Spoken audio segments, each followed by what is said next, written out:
acute inflammatory cell. So that was case scenario 1.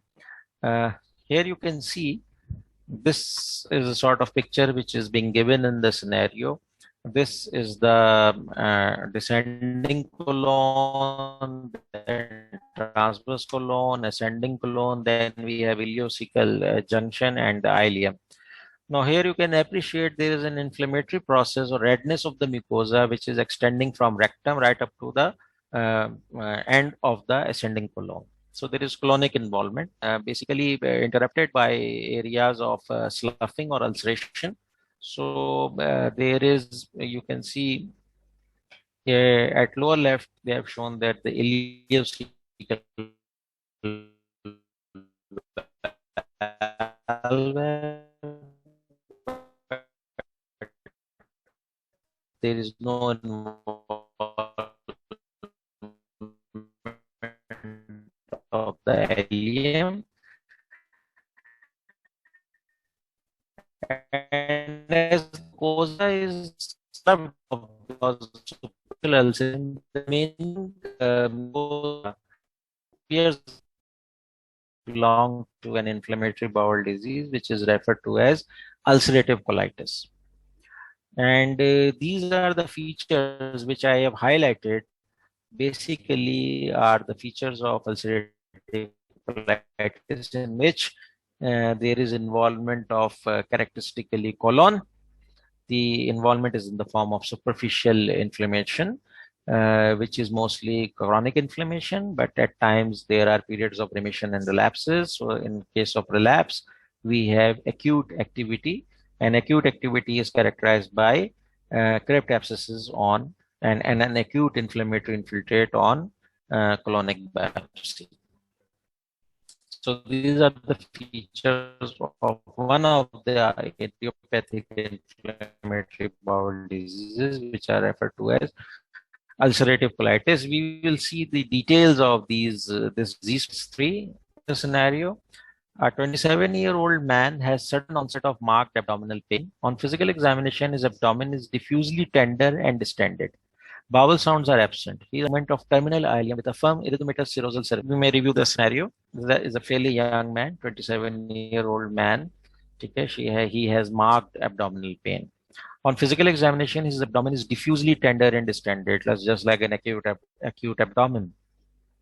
Bowel sounds are absent.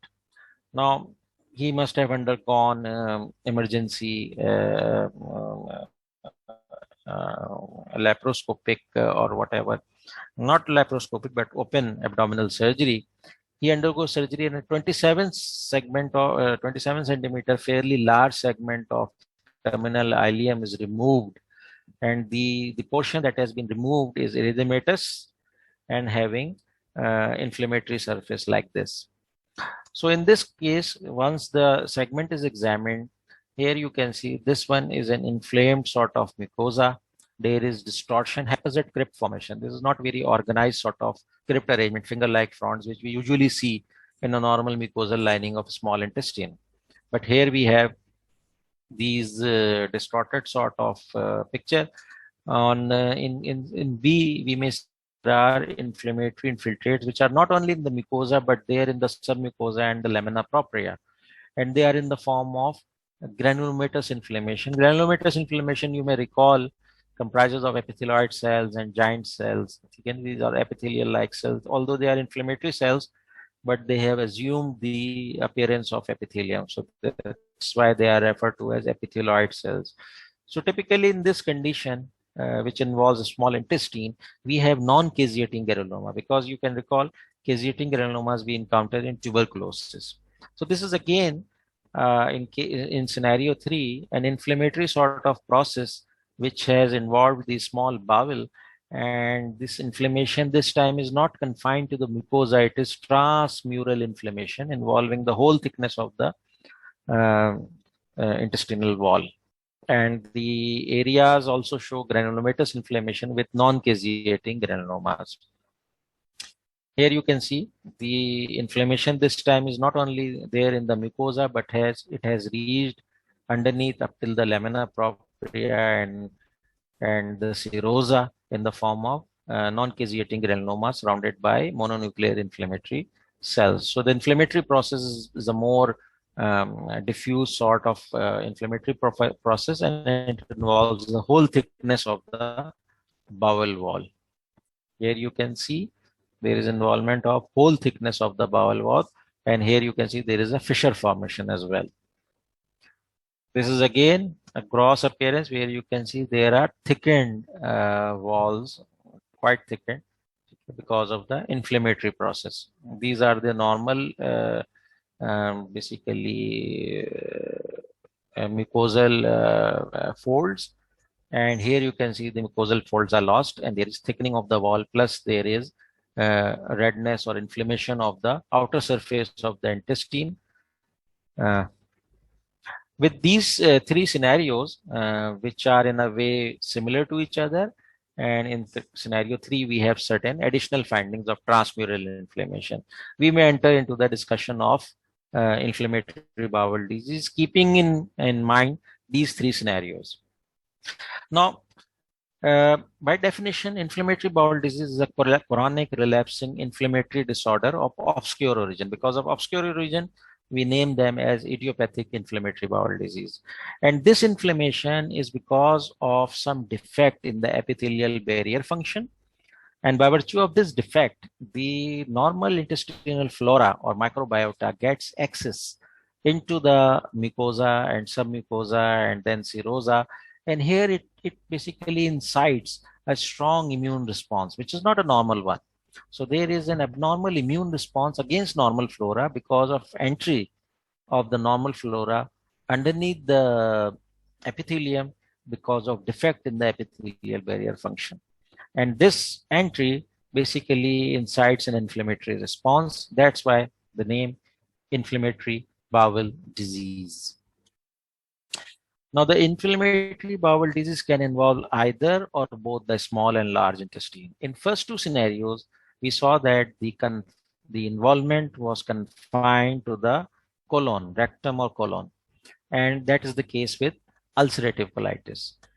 Crohn's disease is an idiopathic inflammatory bowel disease which may involve any portion of the gut, starting from esophagus to small intestine to even colon.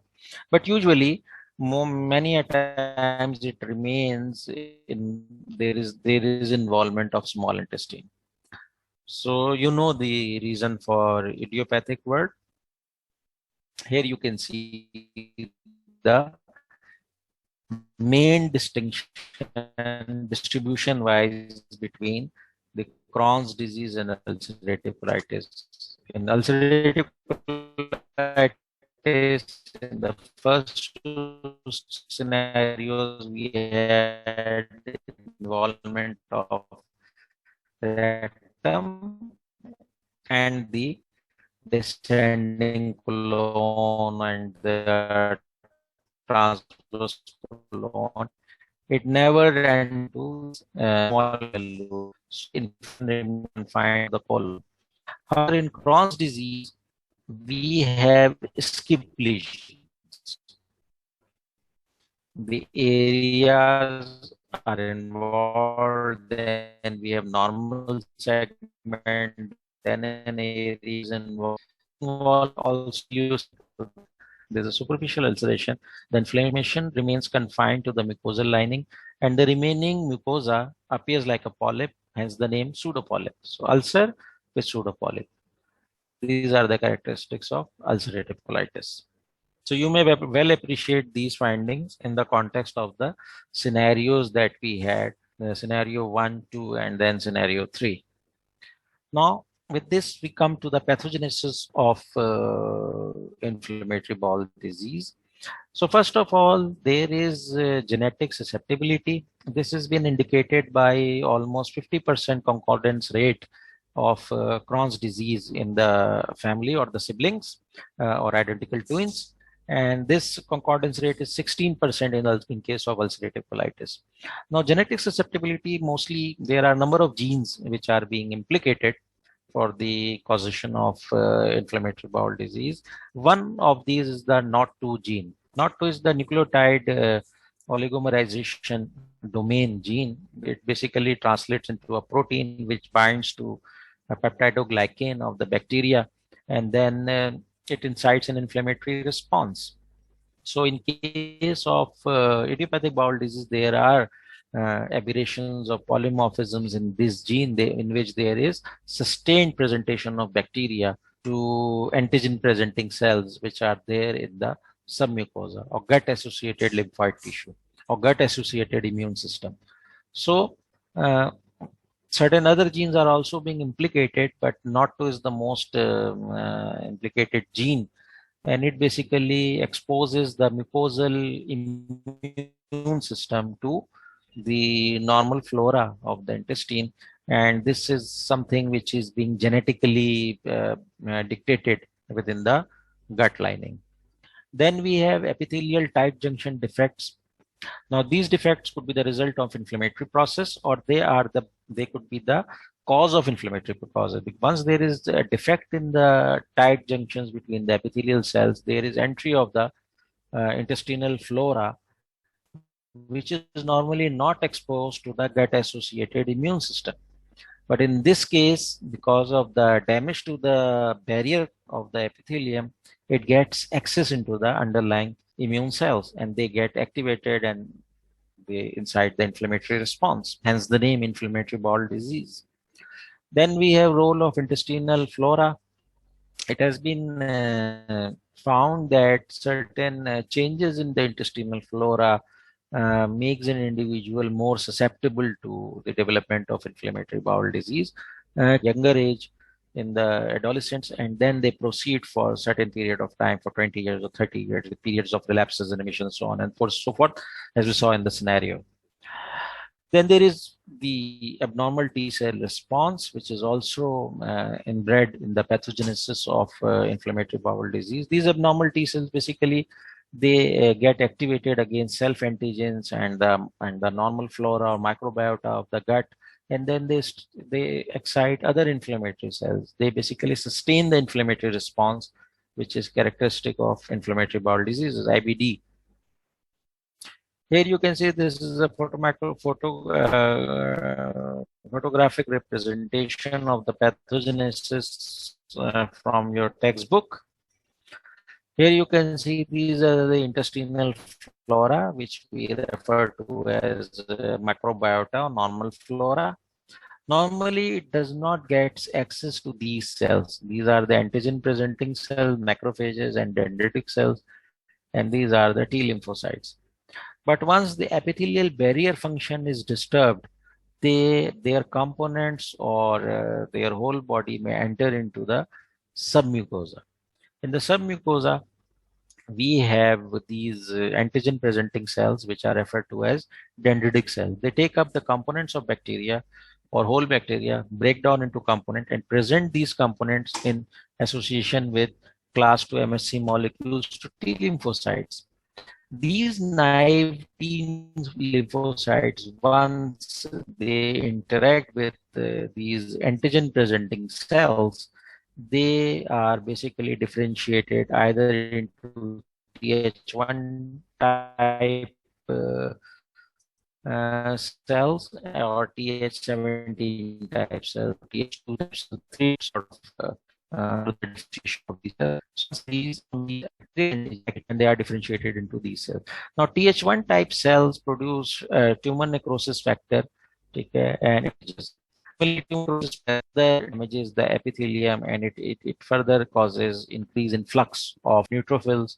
So here you can see the underlying or underneath the epithelium, we have this mucosal inflammatory immune system, and it gets activated once these normal bacteria, which are normal in the gut, they get access into the submucosa.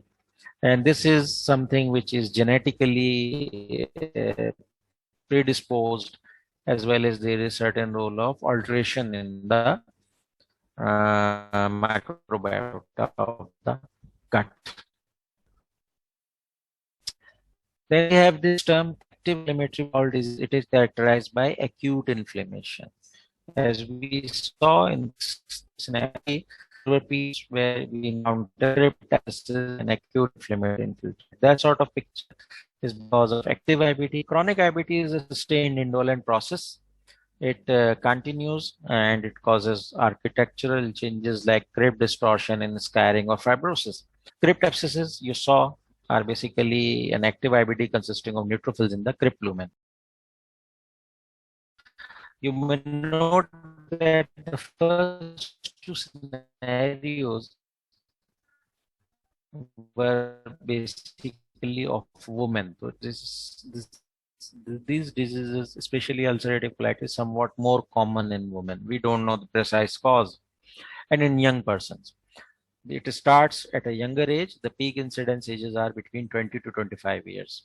And the ASR or incidence rates, age adjusted incidence rates are 4 to 12 per 100,000. These are the epidemiological statistics of ulcerative colitis. Here you can see this is a mucosal biopsy from a patient suffering from ulcerative colitis. Here you can see the glands are fairly normal, having goblet of the mucosa. The gland lining cells are also normal, epithelial cells are normal. But here you can see these same epithelial cells become dysplastic. So dysplasia and conversion to carcinoma is a serious danger, which is basically present in these include diarrhea, often accompanied by tenesmus. Colonoscopic biopsy can be used to detect dysplasia. As I told you, patients with ulcerative colitis are at risk for in the topographic diagram. There is a bimodal incidence of Crohn's disease. Bimodal means it involves individuals at early age, adolescent, and then there is a gap, and then there is increased involvement we see in the old age. It especially happens in women and women of Caucasian race. It is characterized by diarrhea, fever, and pain. There are certain extraintestinal manifestations like arthritis, uveitis, and fibrose. And this is called as the bamboo spine. It is no more flexible. This is called as the ankylosing spondylitis. Ankylosing spondylitis is another, just like migratory arthritis, polyarteritis nodosum. This is again another extraintestinal finding of Crohn's disease. And again, it is basically because of inflammatory process. Here you can see. So this is a chart again from your book, which is basically showing the distinctive features of ulcerative colitis and Crohn's disease. Although both are idiopathic inflammatory bowel diseases, both have and suggested theories, but there are certain distinctions. So the first distinction was because of distribution. It is rectum is always involved in ulcerative colitis. It may be spared in Crohn's disease. Distribution is diffuse. It is focal. As you saw, this is the segmental involvement in Crohn's disease. Depth of invasion, again, you saw in the scenario, it was basically mucosal in ulcerative colitis and transmural in case of Crohn's disease. Sinus tract, and the rest of these findings are because of transmural inflammation. Sinus tract and fistula formation, strictures and granulomas, they are all there in the Crohn's disease and they are absent in the ulcerative colitis because of the only mucosal involvement. So you need to remember this. Other causes of inflammatory bowel disease, we have a variety of causes which may cause inflammation of the bowel wall, especially the infective sort of bowel disease. So to make the infective enterocolitis distinct from ulcerative colitis and Crohn's disease, we name them as idiopathic inflammatory bowel disease. So in infective causes, we have a spectrum of organisms which may cause inflammation of the bowel wall, in immunocompromised individuals. Then we have parasitic infections which involve the bowel wall and they also cause diarrhea and inflammation. Then we have a condition which is called as pseudomembranous colitis. It is caused by the excessive overgrowth of Clostridium difficile in the gut wall, and this is because of non-judicious or unjudicious antibiotic therapies. So there is alteration in the microbiota or normal flora with the predominance of Clostridium difficile, and the condition is called as pseudomembranous colitis. Here you can see in the bowel wall over the mucosa we have this sort of pseudomembrane which is formed, and pseudomembrane microscopically is because of this sloughed membrane containing debris, inflammatory cells, and bacterial components. It is over the mucosa.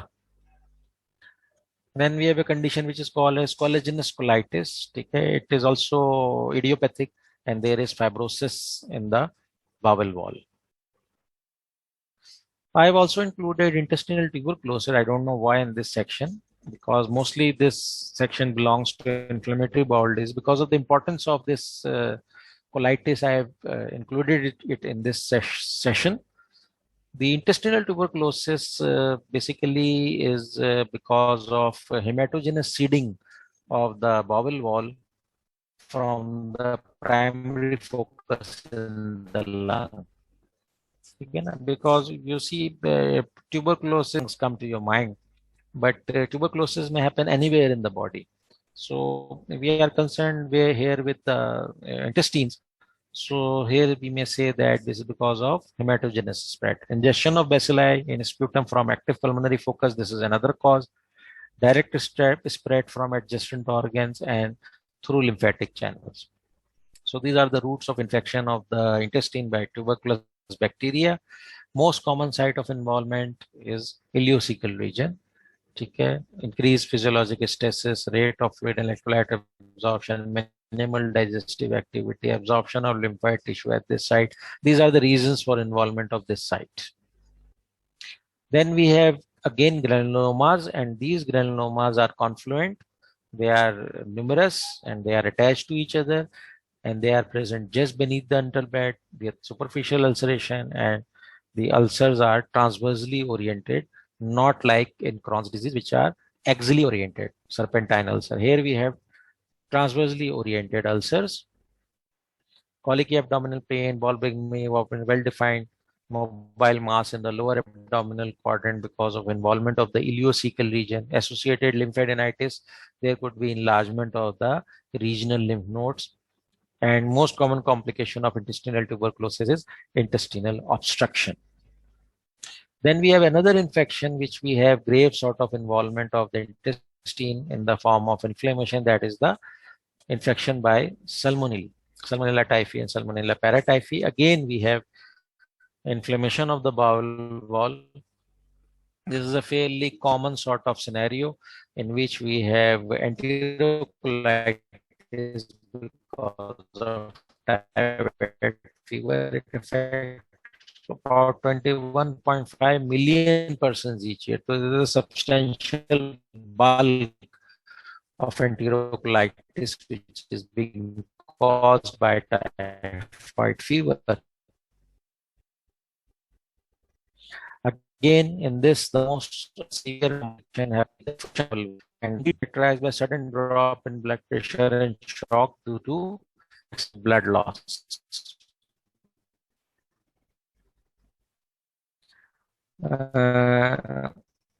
There are several scattered ulcers on the ileocecal area, and they may bleed and perforate.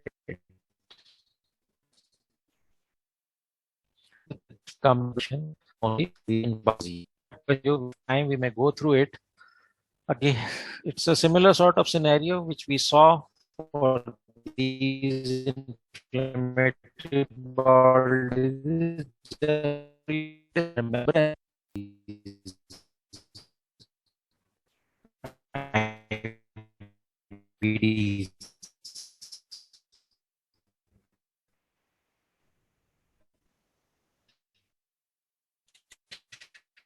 another question. A 44-year-old woman are big to these because know the is for dentist. is non-tender stage in bilirubin, wherein 3.8 milligram per deciliter. Normal levels of ASTs and ALTs, and elevated level of alkaline phosphatase. So it is something which is because of, not because of viral infection or inflammation of the liver, because ASTs and ALTs are normal. So it's not alkaline phosphatase and increased this fever with yet he has a long history of chronic diarrhea. Chronic diarrhea was because of ulcerative colitis, IBD. There is no mention of Crohn's disease in the option. So the most palatable option is it remains the ulcerative colitis. Then we have the last scenario, I hope, or the second last one. A 24-year-old woman is brought to the emergency room with symptoms of acute intestinal obstruction. His temperature is 101, respiration is 25, and BP 120 by 80 mmHg. Physical examination reveals a mass in the right lower abdominal quadrant. On palpation, we can feel a mass. At laparoscopy, there are numerous small bowel strictures and fistula extending into the loop of bowel. Which of the following is the most likely diagnosis? Options are adenocarcinoma, carcinoid tumor, Crohn's disease, pseudomembranous colitis, and ulcerative colitis. Now you can recall from scenario 3 that these strictures and fistula formations are more so often seen in Crohn's disease than ulcerative colitis. So the most palatable option in this scenario, although the ulcerative colitis is also there, the most correct would be Crohn's disease because of transmural involvement fistula. In each scenario, there are certain